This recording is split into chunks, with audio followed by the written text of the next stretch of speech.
الحمد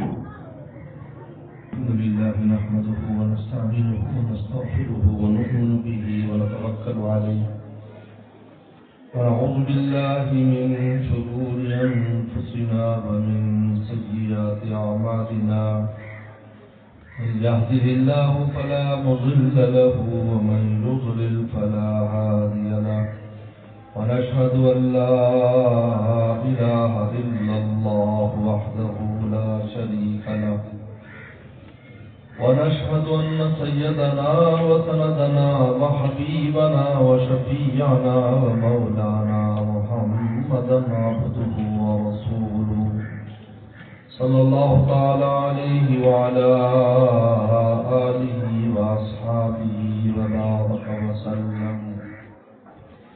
أما بعد فقد قال أمير المؤمنين في الحديث أبو عبد الله محمد بن إبراهيم إسماعيل البخاري رحمه الله تعالى باب قول الله تعالى ونضع الموازين القسط ليوم القيامة وأن أعمال بني آدم وقولهم يوزن. قال مجاهد القسطاس والعدل بالرومية ويقال القسط مصدر المقسط وهو العادل وأما القاسط فهو الجائر. وبه قال حدثنا أحمد بن إشكاب قال حدثنا محمد بن فضيل عن عماد بن القعقاع عن أبي زرعة عن أبي هريرة رضي الله تعالى عنه قال قال النبي صلى الله عليه وسلم كلمتان حبيبتان إلى الرحمن خفيفتان على اللسان ثقيلتان في الميزان سبحان الله وبحمده سبحان الله العظيم أو كما قال عليه الصلاة والسلام صدق الله وصدق رسوله النبي الكريم. میرے محترم دوستوں اور میری ماں بہنوں طلباء اکرام اور عائزان اور عالمات فاضلات طالبات، آج الحمدللہ اس جامعہ میں ہماری میاں کی جامعہ میں بخاری شریف کا عامل سبق ہو رہا ہے. پیغمبر اسلام نے ارشاد فرمایا تھا کہ نحن امت امیۃ، ہم ایسی امت ہیں جو پڑھے لکھے نہیں ہیں، لیکن پہلی وہی اقرا سے نازل ہوئی کہ پڑھو. چنانچہ اس امت میں جتنے بڑے بڑے علماء، عالمات، حافظ، قاری، بزرگ، صدیقین، شہداء، صالحین کی جتنی بڑی جماعت اس امت میں ہے، اس کی نظیر میں نہیں. ساری امتوں کو اکٹھا کر لیں، آدم السلام سے لے کر حدیث السلام تک، ان سب کے علماء کو اکٹھا کر لیں اور ایک طرف اس امت کے علماء کو اکٹھا کر لیں، بلکہ کسی ایک زمانے کے علماء کو اکٹھے کر لیں تو وہ بھی ان سارے علماء پر بھاری. اور پھر ہمیں قرآن مجید بتاتا ہے کہ یہودی سب سے زیادہ اپنے علم پر ناز کرتے تھے، اور وہ ان عربوں کو امیین کہتے تھے، جاہل لوگ، اور ان پر اپنا اتنا دعویٰ رکھتے تھے کہ اگر کوئی کسی سے پیسے لیے ہوتے یہودیوں نے، اس کا پیسہ کھا جاتے اور کہتا تم جاہل ہو، ہمیں حق حاصل ہے، پڑھو لوگوں کا کہ تمہارا پیسہ کھا جائے. تو قرآن میں مجھے بیان کرتا ہے.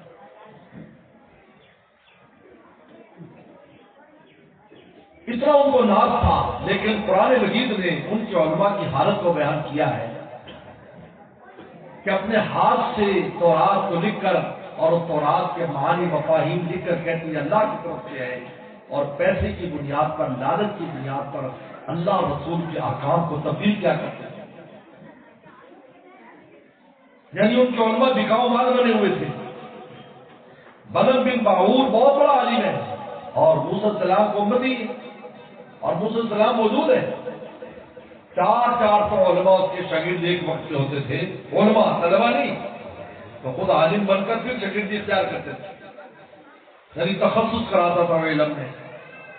لیکن لالچ کا یہ حال تھا کہ قوم اعمال کا جس کے خلاف موسیٰ علیہ السلام نکلے تھے جہاد کرنے کے لیے، تو اس کے بعد پہنچی، انہوں نے کہا کہ سنا ہے تیری دعا بڑی قبول ہوتی ہے، موسیٰ کے خلاف دعا کر دے کہ وہ ناکام ہو جائے۔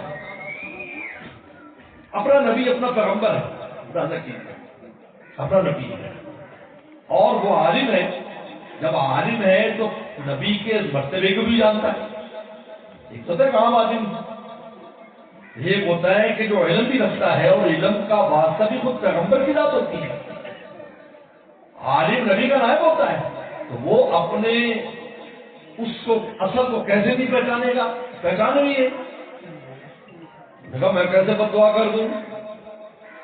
لیکن قوم اعمال کا جانتی تھی ان کے علماء کی کمزوری۔ انہوں نے کہا اچھا مال لے آؤ، مال لے آؤ، تو دیکھو اتنا مال دیں گے تو تھوڑا ہاتھ ہی تو اٹھا رہے ہیں۔ ہاں، یہ بھی بھول گیا کہ موسیٰ علیہ السلام کا کیا مقام ہے، کلم اللہ موسیٰ تکلیما، سارا علم پیچھے رہ گیا۔ لالچ نے آنکھوں پر پٹی باندھ دی اور موسیٰ علیہ السلام پر دعا کر رہا ہے، اللہ موسیٰ علیہ السلام کا ایسا کر دے تو زبان چھوٹ کے، یہ تو اللہ کے اختیار میں ہے کہ بجائے موسیٰ کے اپنا نام نکلتا ہے کہ میرے خلاف ایسا ہو جائے، میرے خلاف ایسا ہو جائے، میرے خلاف ایسا ہو جائے۔ تو دعا کرانے والے حیران ہونے ابھی یہ تم کیا کر رہے ہو بھائی، یہ کیا کر رہا ہے تم؟ وہ کہتا ہے میرے بس میں نہیں جو کر رہا ہوں، یہاں تک کہ جب خدا کی لعنت اس پر آ گئی تو قرآن نے کہا کہ اس کی زبان نکل کر اس کے ناف تک آ گئی اور کتے کی طرح ہکلانے لگا ہے کر کے، جیسے کتا ہکلاتا ہے تو وہ پھر اسی طریقے پر مردار ہو کر جہنم میں چلا گیا۔ قرآن اس بلم بن باعور کے قصے کو بیان کر کے بتایا ہے کہ علماء تو تھے لیکن ان کی حالت یہ تھی، اور یہاں اس امت میں دیکھیں پھانسیوں پر چڑھ گئے، قیدوں میں رہ گئے اور جو ہے وہ شہادتیں قبول کر لی، پھانسی کے پھندے قبول کر لیے، لیکن حق بات کو کسی زمانے میں انہوں نے چھوڑا نہیں ہے۔ یہ علماء، اس امت کے علماء کی خصوصیت یہی وجہ ہے کہ آج بخاری بھی وہی بخاری آج کی لکھی ہوئی ہے۔ 3 صدی ہجری کی شروع کی کتاب امام بخاری 194 ہجری، یعنی حضور صلی اللہ علیہ وسلم کے بعد 194 سال بعد پیدا ہوا ہے، اور 256 میں امام بخاری کا انتقال ہو گیا، اس زمانے سے لکھی ہے۔ لیکن مجال ہے کہ اس کے زیر و زبر میں فرق آیا ہو، قرآن مجید کے زیر و زبر میں فرق آیا ہو، امام مسلم کی کتاب میں فرق آیا ہو، ہدایہ لکھی گئی ہدایہ کے اندر کوئی فرق آیا ہو، قدوری شریف میں کوئی فرق آیا ہو۔ کسی زمانے میں کسی کی ضرورت نہیں ہوئی کہ کسی بھی ہمارے دین کی کتاب کے زیر و زبر کو تبدیل کرے، کیوں؟ اس لیے کہ علماء کے پہرے دار موجود تھے، انہیں پھر جان تو دے دیں گے لیکن ہم رسول اللہ کے علم کو ضائع نہیں ہونے دیں گے۔ یہی امام بخاری رحمۃ اللہ علیہ سفر کر رہے ہیں۔ امام بخاری بہت مالدار آدمی تھے، ایشو نہیں ہے، ایشو لے کر ایشو میں ڈبہ پہلے رکھا لے آتا گاڑی سے جا۔ امام بخاری رحمۃ اللہ علیہ کے جو والد ہیں بہت بڑے تاجر بھی تھے، عالم بھی تھے۔ اس زمانے میں یہ بھی رواج ہے، دونوں کام کرتے تھے۔ اس زمانے میں کمزوری آ گئی، اس نے کہا کہ اگر 2 کام کرو گے تو علم کا کام رہ جاتا ہے، کیونکہ وقت میں برکت نہیں رہی، پہلے وقت میں بڑی برکت ہوتی تھی۔ دونوں کام، تجارت بھی کرتے تھے، علمی کام بھی ساتھ کرتے تھے، لیکن آج وقت میں برکت بھی نہیں ہے، ہمت بھی نہیں ہے۔ تو بہت مال ان کے وراثت میں بہت مال آیا تھا، تو کافی سارا مال 1000 اشرفیاں سونے کے اشرفیاں ساتھ لے کر سفر کے لیے نکلے، علم پڑھنے کے لیے اور پڑھانے کے لیے۔ اس زمانے میں عجیب تر پوری زندگی پڑھتے بھی تھے تو پوری زندگی پڑھاتے بھی تھے، یہ طریقہ کار تھا۔ آج کل کی طرح نہیں ہے، کیونکہ وقت کام ہے، اس وجہ سے آج کل 8 سال پڑھے، 6 سال پڑھے اور عالم بن کے کام شروع کر دیا۔ اس زمانے میں پڑھتے ہی رہتے تھے ساری زندگی اور پڑھاتے بھی رہتے تھے۔ کوئی بڑا عالم مل گیا تو اسے پڑھ لیا، چھوٹوں کو پڑھا دیا، وہی ہے طریقہ کار۔ امام بخاری رحمۃ اللہ علیہ نکلے، کشتی میں سوار ہوئے، ان کا ایک دوست بن گیا، ان کا مولوی صاحب باتیں کرتے کرتے امام بخاری نے بتا دیا کہ میرے پاس میں گھر سے 1000 اشرفیاں لے کر نکلا ہوں اور میرا بڑا لمبا سفر کرنا ہے، بحری سفر تھا، دریا کا سفر تھا، فلاں فلاں فلاں فلاں ملکوں میں نے جانا ہے تو خرچہ پانی میں نے اپنے ساتھ رکھا ہے۔ وہ جو نوسر باز تھا وہ بدماش تھا، میں نے کہا یار یہ مولوی صاحب بالکل درویش آدمی اور اتنے پیسے، اس کو تو پتا نہیں تھا کہ والد اس کا بڑا مالدار آدمی۔ اس نے امام بخاری رحمۃ اللہ علیہ پر اچانک الزام لگا دیا، رات کو سویا تو صبح اٹھ کر شور کرنے لگا کہ میرے پیسے گم ہو گئے، میرے 1000 اشر تھی میرے پاس تھی، ایسی ایسی تھیلی، انہیں تھیلی بھی دیکھ لی اور میرے کہیں گم ہو گئے۔ امام بخاری سمجھ گئے کہ یہ میرے پیسوں پر نیت خراب کر رہا ہے، اور چونکہ ماحول ایسا اس نے بنا دیا شور شرابہ کر کے، مظلوم ایسے بن گیا کہ لوگ اسی کے ساتھ دیں گے، لوگ تو تحقیق کیے بغیر شروع ہو جاتے ہیں۔ امام بخاری رحمۃ اللہ علیہ نے وہ 1000 اشر کی تھیلی دریا میں ڈال دی، دریا میں، ہمت دیکھیں 1000 اشرفی کتنی ہوتی ہے؟ تاریخ میں لکھا ہے کہ 2.5 اشرفیوں میں ایک آدمی پورا سال گزار دیتا تھا، 2.5 اشرفیوں میں، اور اچھے خاصے یعنی آرام سے کھانا پینا گوشت روٹی 2.5 اشرفی صرف خرچہ ہوتا تو سال کا۔ اب بتا 1000 اشرفی کتنی قیمت ہے؟ کیونکہ امام بخاری نے بہت سے ملکوں میں جانا تھا، بہت سے مسافرت ہے، کہیں کچھ کیا پیش آ جائے، اب وہ ڈال دی۔ اب تلاشی ہوئی تو پیسے نہیں ملے، سب نے اس کو ملامت کی، جھوٹا ہے تو یہ ہے وہ ہے۔ امام بخاری ایک جگہ پر اترے جہاں پر جانا تھا، کرایہ والا تو پہلے دے چکے تھے، تو وہاں پر جب اترے تو وہ آدمی پیچھے آیا، انہوں نے کہا کہ یار مولوی صاحب میں نے تو تیرے پاس خود تھیلی دیکھی ہے، تو نے کیا کیا؟ میں نے دریا میں ڈال دی، اور پاگل ہے تم؟ ان کا سن، میں پیغمبر اسلام کے حدیثوں کا محافظ ہوں، مجھ پر الزام لگ جائے کہ اس نے شرطیں چوری کی ہیں تو لوگ میری حدیث نہیں لیں گے کہ یار اس پر تو چوری کا الزام لگا تھا، تو مجھے اپنی جان اور مال کی پرواہ نہیں ہے، مجھے رسول اللہ کے خزانے اور حدیثوں کی پرواہ ہے۔ آپ اس سے خود اندازہ کر سکتے ہیں۔ علماء تو آئے ہر امت میں، لیکن اللہ نے رسول اللہ صلی اللہ علیہ وسلم کی نابی جس امت سے پیدا کی ان کی مثال نہیں ہے، نہ صحابہ اکرام، نہ تابعین، نہ تبع تابعین، نہ باپ، ان کی مثال پہلی امتیں پیش نہیں کر سکتی۔ ایک سیدنا صدیق اکبر ان کی ذات مبارک ایسی ذات ہے جن کے بارے میں لکھا ہے کہ تمام انبیاء السلام کے بعد جتنے بھی لوگ آئے امتوں کے اندر، ان میں ایک ابو صدیق ان سب سے افضل ہے۔ اندازہ کریں، امام بخاری رحمۃ اللہ علیہ نے اس طریقے پر 16 سال میں اس کتاب کو مرتب کیا، جو ہم 1 سال میں پڑھ لیتے، 16 سال لگا دی امام بخاری نے، اور اس طریقے پر باریکی کے ساتھ امام بخاری نے لکھا۔ 6 لاکھ حدیثوں میں سے اس کا انتخاب کر کے امام بخاری لکھتے لکھتے آخر میں لا کر امام بخاری نے وزن اعمال پر اس کتاب کو مکمل کیا ہے۔ جیسے کہ امام بخاری نے پورا دین بیان کر دیا، اس میں پورا دین بیان کر دیا، لیکن کہا کہ اس جتنا بھی دین ہے، جتنا بیان ہوا ہے، نمازیں بیان کی ہے، ایمان بیان کیا ہے، روزے بیان کیے ہیں، اخلاق بیان کیے ہیں، کھانے پینے کے طریقے بیان کیے ہیں، لباس کے آداب بیان کیے ہیں، حج کے بیان، سب پورے دین کو بیان کرنے کے بعد امام بخاری نے کہا کہ سب کا فائدہ تب ہے جب قیامت کے دن تیرے اعمال قبول ہوں اور میزان میں جب تولے تو ان کا کوئی وزن ہونا چاہیے۔ اگر یہ نہیں ہے تو خالی جسم کا کچھ نہیں ہوگا۔ حدیث شریف میں آتا ہے ایک آدمی لایا جائے گا، پہاڑ جتنا اس کا جسم ہوگا، اللہ فرمائے کہ اس کو تولو، کہتے مچھر کے پر کے برابر بھی اس کا وزن نہیں ہوگا، کیونکہ اس نے کوئی عمل بھی نیکی کا اخلاص سے نہیں کیا۔ اس لیے امام بخاری رحمۃ اللہ علیہ نے سب سے پہلے نیت پر بات کی ہے، سب سے پہلے انما الاعمال بالنیات، اس طرح کی کسی عمل کی قبولیت اور وزن کے لیے سب سے پہلی شرط یہ ہے کہ آپ کر کس کے لیے رہے ہیں۔ اگر آپ مخلوق کے لیے کر رہے ہیں تو جس طرح مخلوق بے قیمت ہے وہ عمل بے قیمت ہے، اگر اللہ کے لیے کر رہے ہیں تو جس طرح اللہ کی ذات ہے ویسی اس عمل کی قیمت لگے گی۔ چنانچہ ایک قصہ لکھا ہے بڑا عجیب، ایک محدث تھے، وہ حدیث لکھ رہے تھے، حدیث لکھتے لکھتے پہلے قلم دماغ استعمال ہوتا تھا، ہمارے بچپن میں بھی ہوتا تھا قلم، یہ پین میں تو بعد میں آئے، تو جب اس نے دواب میں قلم ڈالا وہ لکڑی کا لکھنے کے لیے جب کاغذ پر حدیث کو لایا حدیث لکھنی ہے تو ایک مکھی آ کر بیٹھ گئی. تو انہوں نے ہاتھ روک لیا, انہوں نے کہا کہ یہ پیاسی ہے ذرا پانی پی لے. تو وہ سیاہی دوسری رہی کیونکہ سیاہی میں میٹھا بھی ڈالا جاتا تھا پہلے زمانے میں.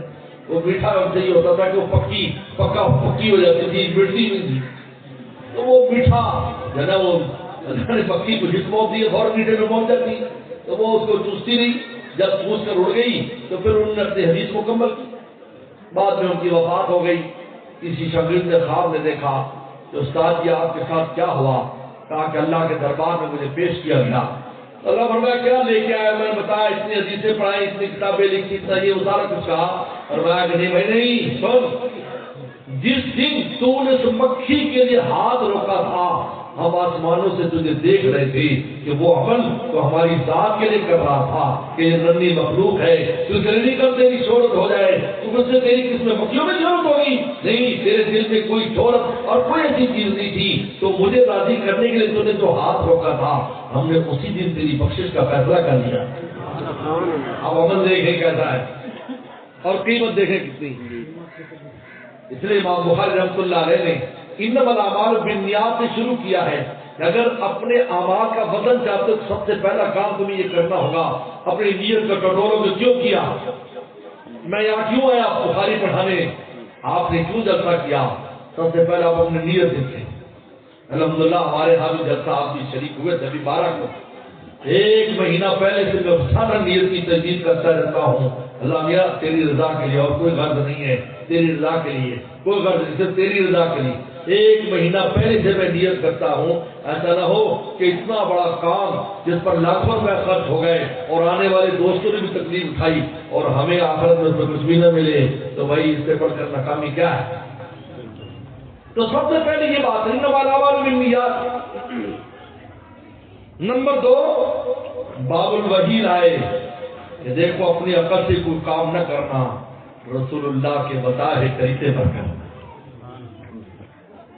باب الوحی پھر لائے کہ دیکھو پیغمبر صلی اللہ علیہ وسلم نے جو طریقہ بتایا نماز کا اسے نماز پڑھنا, جیسے آپ نے روزہ کا روزہ رکھنا, جیسے آپ نے کھانے پینے کا ویسے کھانا پینا, جیسا سونے جاگنے کا کہا ویسے سونا جاگنا, جیسے استنجا کرنے کا کہا ویسے استنجا کرنا. تو پھر کیا ہوگا؟ 24 گھنٹے تمہارے عبادت میں شمار ہوں گے. تمہارے وضو کا بھی وزن ہوگا, تمہارے سونے کا بھی وزن ہوگا, تمہارے جاگنے کا بھی وزن ہوگا, تمہاری کھیتی باڑی کا بھی وزن ہوگا, تمہاری دکانداری کا بھی وزن ہوگا, تمہاری اولادوں کا بھی وزن ہوگا, تمہاری گھرداری کا بھی وزن ہوگا جب رسول اللہ کے طریقے پر ہوگا. اس لیے میں ایک بات دوستوں سے کہتا ہوں, ہماری عمریں بہت کم ہیں, 60 سے 70 سال کے درمیان اس امت کی عمر ہے, جبکہ پہلی امت 250-300 سال, 300 سال, 500 سال عام عمریں تھی. ہماری عمر کم ہے. رسول اللہ نے ہمیں ایسا خوبصورت طریقہ دے دیا کہ دیکھو میرے طریقے پر اپنی زندگی کو تم سنوار لو تو 24 گھنٹے تمہارے عبادت میں لکھے جائیں گے. ایک آدمی وضو کر کے اور دعا پڑھ کے سوتا ہے, نائٹ کمرے پر سوتا ہے, پھر جائیں گی سے چلا جائے, نیند میں بائیں ہو جائے, چلتا ہو جائے, چلتا ہو, ابتدا ایسے دعا پر اٹھا, پوری رات لکھا جاتا ہے, فرشتے لکھتے ہیں کہ یہ شخص پوری رات عبادت کرتا رہا, حالانکہ رضائی تو بڑا سوتا ہے. کیوں؟ کیونکہ تو نے رسول اللہ کے طریقے پر بات کام کیا ہے. میں تو ہو جاتا ہے, دعا پڑھتا ہے, بایاں پاؤں رکھتا ہے, بیت الخلا میں وقت گزار کر باہر آتا ہے, دعا پڑھتا ہے, بیت الخلا وقت عبادت لکھا جاتا ہے. حالانکہ ہمارے یہ تبھی ضرورت ہے. پیغمبر سلام نے باب الوحی امام بخاری سے لائے کہ اگر تم اپنے اعمال کا وزن چاہتے ہو تو دوسرا کام تمہیں یہ کرنا ہوگا کہ رسول اللہ کے طریقے پر کام کرو. کھیتی باڑی کے احکام, تجارت کے احکام, مجھے آپ بتائیں ایسی کون سی چیز ہے جس کے لیے رسول اللہ نے ہمیں بتایا کہ بتائیے کون سی ایسی چیز ہے؟ کھیتی باڑی میرے بارے میں نہیں بتایا, ہر چیز بارے میں بتایا, بلکہ آپ نے تاثیر فرمائی کہ کوئی آدمی کھیتی باڑی کرتا ہے, کوئی کیڑی اور کوئی جو ہے اس میں سے کیڑا پکوڑا اس کھیتی میں سے کچھ کھا لیتا ہے, کوئی پرندہ کھا لیتا ہے، کوئی انسان کھا لیتا ہے، فرمایا لہو صدقہ تو اس کو صدقے میں لکھ کے جاتا ہے۔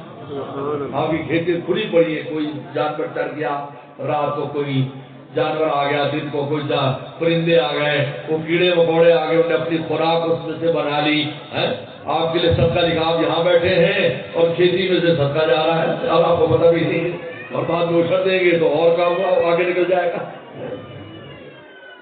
دوسری بات یہ، اور تیسری بات، سب کچھ کرنے کے باوجود بھی ڈرنا ہے، یہ پتہ نہیں قبول ہوتا ہے یا نہیں، میں نہیں کرنا، میں نے یہ کیا، میں نے وہ کیا، نہیں۔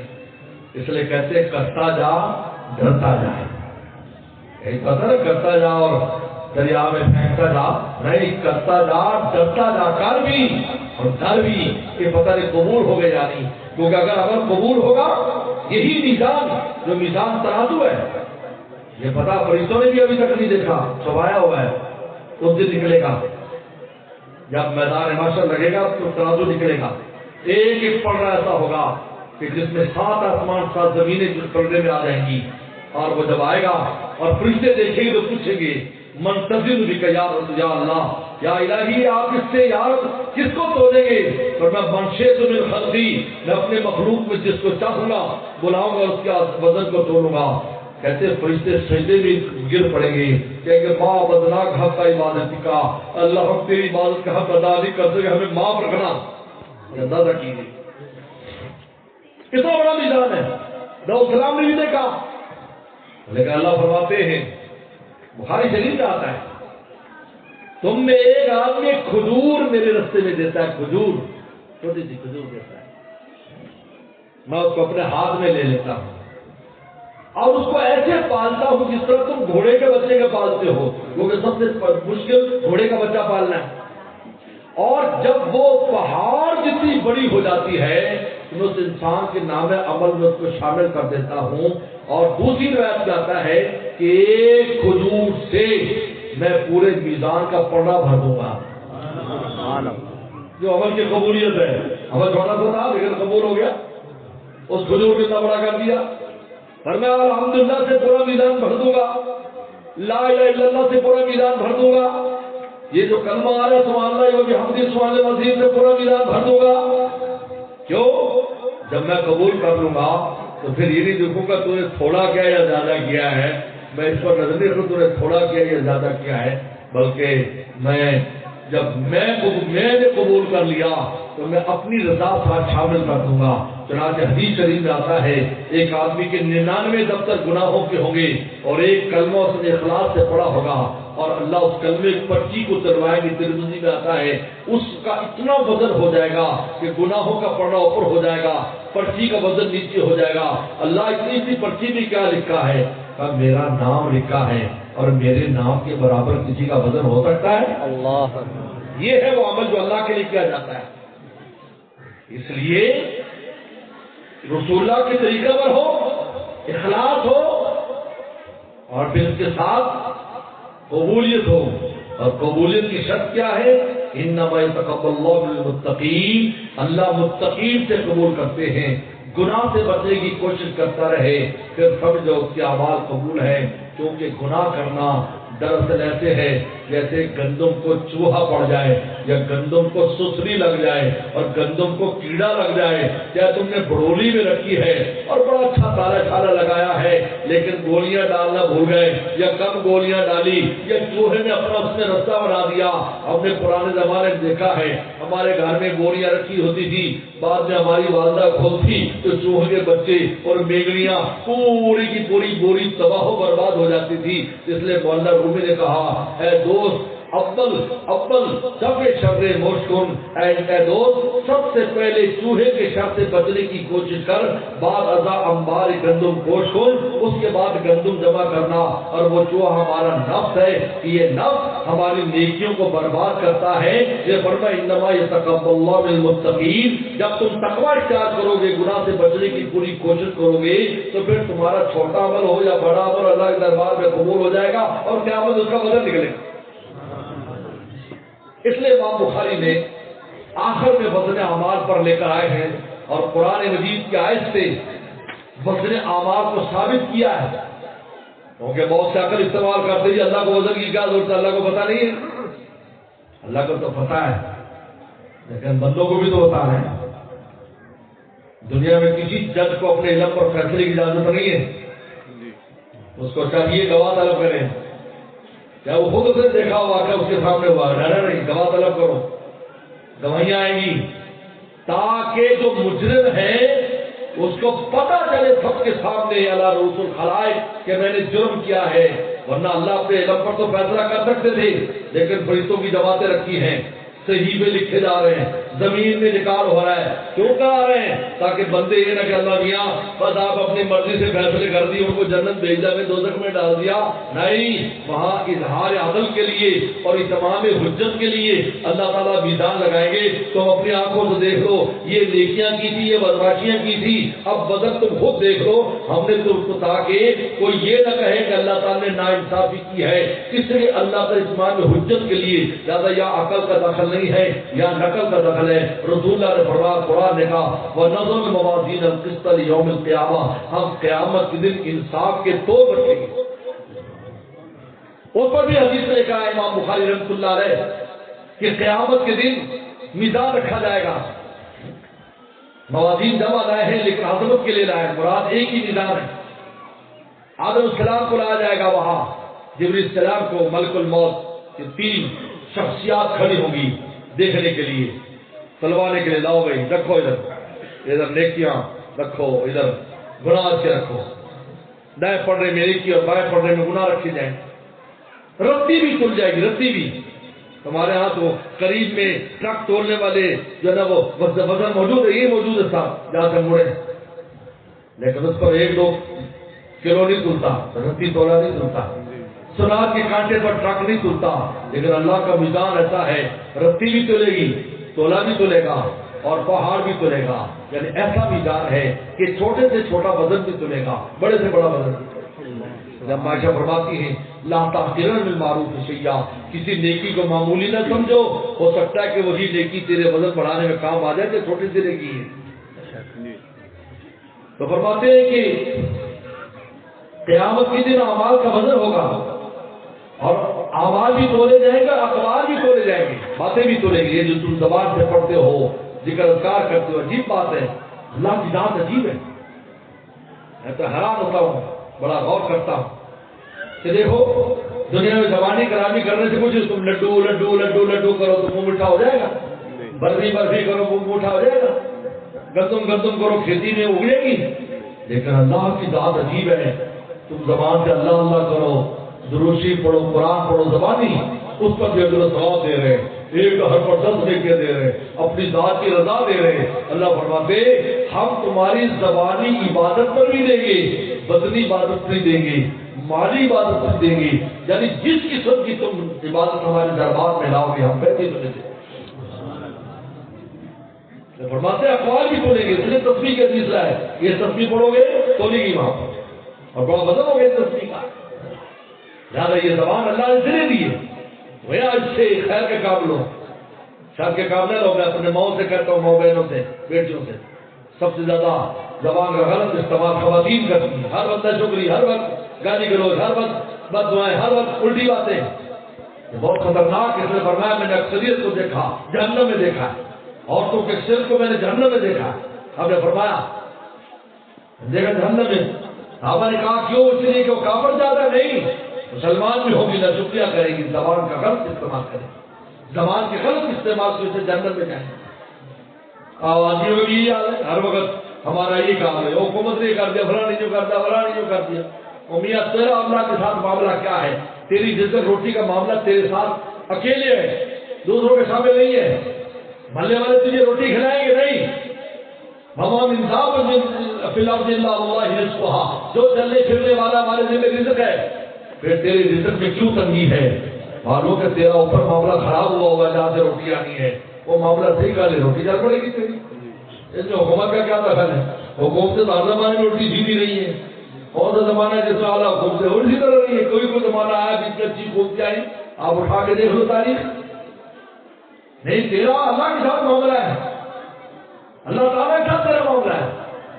اگر تو اللہ کو ناراض کر رہا ہے تو تیری رزق روٹی تنگ ہو جائے گی، پھر آنا تو اللہ کے پاس ہے، رزاق وہی ہے نا، یا حکومت رزاق ہے، بولو بڑا ہمارا عقیدہ کمزور ہو گیا، جی یوں ہو گیا تو وہاں ہو گیا، یہاں ہو گیا، کیا ہو گیا، جو ہو گیا جی، ہو گیا جی ہے، مہنگائی بڑی ہو گئی، جو ہو جی حکومت نے کر دیا، تو کھیتیاں بھی تو مہنگی بک رہی ہے نا تمہاری، پہلے ٹھیکہ کیا ہوتا تھا، پھر اب ٹھیکہ کیا ہے، زمین آسمان کا فرق ہے، یہ تو اللہ تعالیٰ کے نظام ہے۔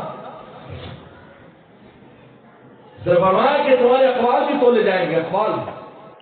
اس کے بعد امام بخاری القسطاس، مجاہد کی ذات قسطاس مذ مقصود العدل بالرومیہ وزن بالقسطاس المستقیم، قسطاس عدل کو کہتے ہیں، یہ رومی زبان کا لفظ ہے، قرآن میں دوسری زبانوں کے بھی الفاظ ہیں۔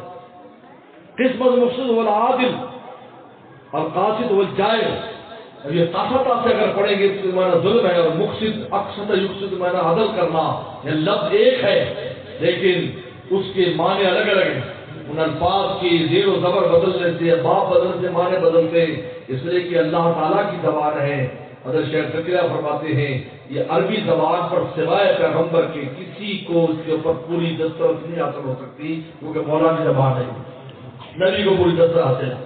اس کے بعد روایت لا رہے ہیں ہم نے اشکاف سے امام بخاری کا آخری استاد مصر میں عن ابی زرع نبی ہریرہ عن ابی زرع ابو زرع جو ہے بدری، یہ بہت بڑا تابعی ہے، ابو ہریرہ کے خاص شاگرد ہے۔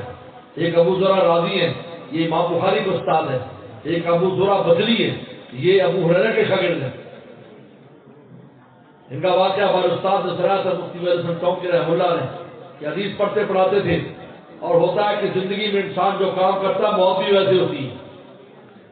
میں نے ایک کتاب پڑھی جس میں 100 اموات کا ڈاکٹر نے ذکر کیا تھا، اپنے اسپتال میں 100 موتیں، کہتے صرف 2 نے کلمہ پڑھا، 98 نے کلمہ نہیں پڑھا۔ تو کیا پڑھا؟ کہا جو کام کرتا وہی بولتا رہا۔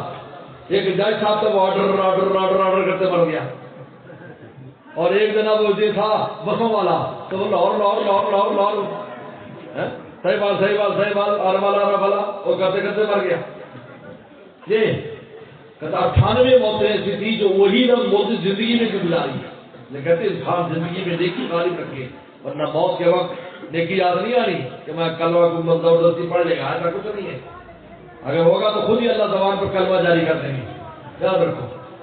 تو یہ ابو زرع جو ہے، یہ چونکہ حدیث پڑھتے پڑھاتے تھے، حضرت ابو ہریرہ کے شاگرد ہے، تو یہ کیا ہوا کہ یہ بیمار ہو گئے، تو ایک آدمی بہت دور سے آیا، تقریباً 1000 میل سے سفر کر کے آیا اس کی حدیث سننے کے لیے حضرت ابو ہریرہ کی، اور حدیث وہ تھی جس میں یہ ذکر ہے، حضرت ابو ہریرہ فرماتے ہیں رسول نے ارشاد فرمایا جس آدمی کا آخری کلام لا الہ الا اللہ ہوگا وہ تک جنت میں جائے گا۔ یہ حدیث سننے کے لیے آیا، وہ دور سے آیا، دروازہ کھٹکھٹایا تو بہت بیمار تھے حضرت، تو اس نے آ کر کہا، اس نے کہا کہ شاگرد نے کہا کیا بات ہو، کہا میں نے حدیث پڑھنی، حضرت کا حضرت تو بہت بیمار، ملاقات نہیں ہو گئی، یار میری ملاقات پلیز میری ملاقات کرانی، وہ منت کر پاؤں میں پڑ گیا اس کے، اب بڑی دور سے آیا بھائی، ایک دم زیارت تو کرا دے۔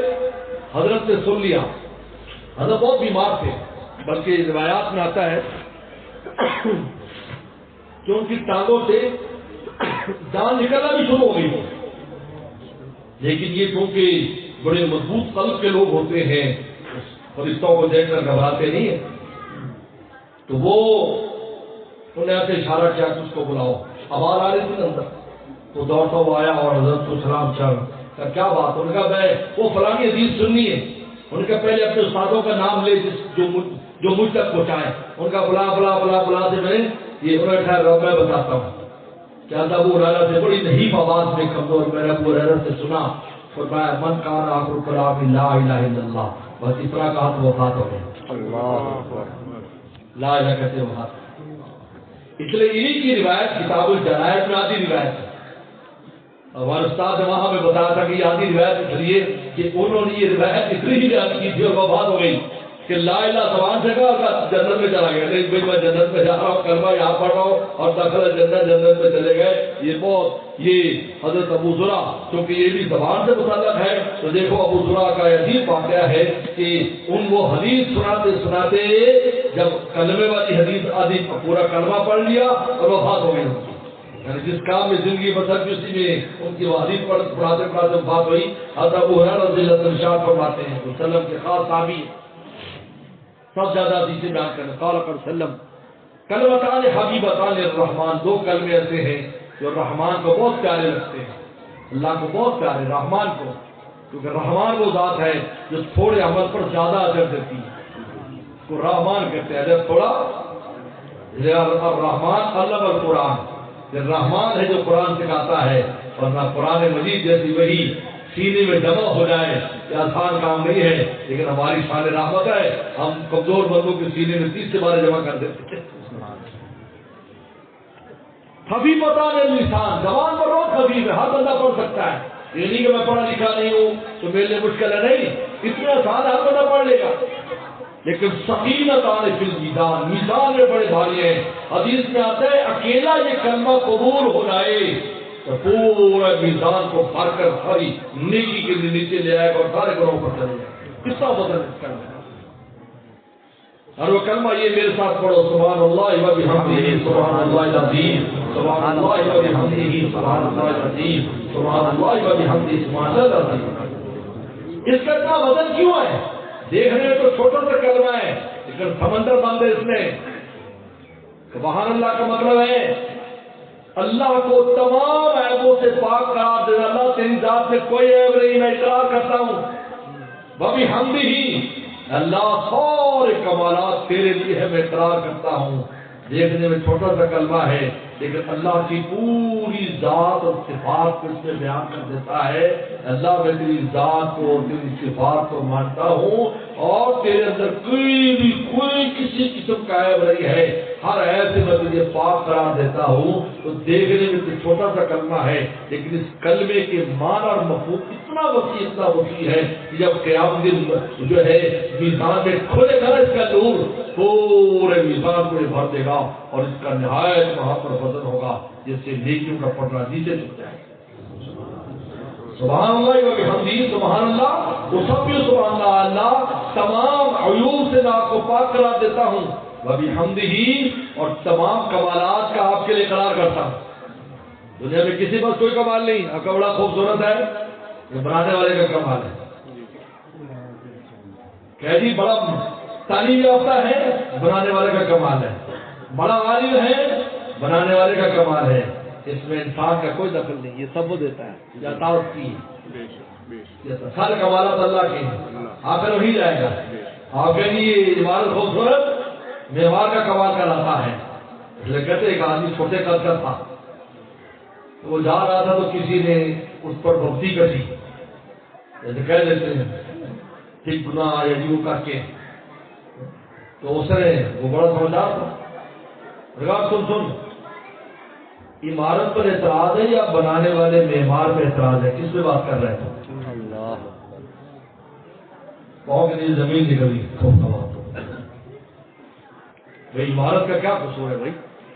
مستری انتظام بنا دے، ٹیڑھی بنا دے، سیدھی بنا دے، اچھی بنائی تب بھی معمار ہے، کبھی بنائی تو تب بھی معمار، کس پہ اعتراض کر رہے تھے؟ عمارت پہ اعتراض کر رہے ہیں، معمار پہ توبہ کرتا ہوں میں، اللہ کبھی کسی کو کچھ نہیں کرتا۔ تمام کمالات اللہ تعالیٰ کی جائے، وہ بھی ہم بھی الحمدللہ رب العالمین کا مطلب کیا ہے؟ اقرار اللہ تمام کمالات تیری ذات کے لیے ہے جو عالمین کا پالنے والا ہے۔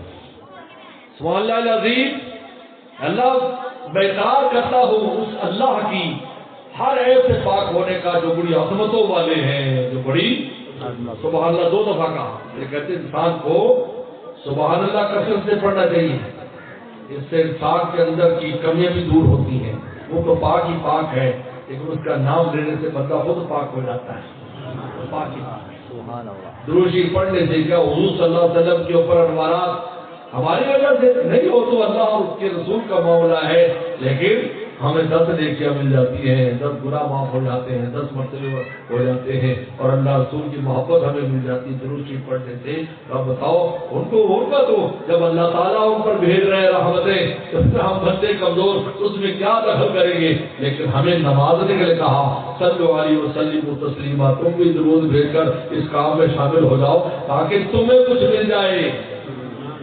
وہ تو میرے اور میرے محبوب کا معاملہ ہے، تو سبحان اللہ، ہم بھی اللہ کی ذات تو پاک ہی پاک ہے، لیکن اس کے پڑھنے سے تم پاک ہو جاؤ گے۔ تم میں پاکی کے جذبات ہو جائیں گے، تم نیکی کی طرف آ جاؤ گے۔ اس لیے اس کو اپنا معمول بنا کے حدیث شریف میں آتا ہے جو 100 بار روزانہ اس کلمے کو پڑھتا ہے تو اللہ و بحمدہ سبحان العظیم کو اللہ اس کے گناہوں کو معاف کر دیتے، اگرچہ وہ جو ہے وہ صحرا کی ریت کے ذرات کے برابر ہوں یا سمندر کی جھاگ کے برابر ہوں، اللہ اس کے گناہوں کو معاف کر دیتے ہیں۔ اس لیے اس میں اتنا بڑا اقرار ہے اور یہ کلمہ قیامت دن میزان کو بھاری کر دے گا۔ وآخر دعوانا ان الحمد للہ۔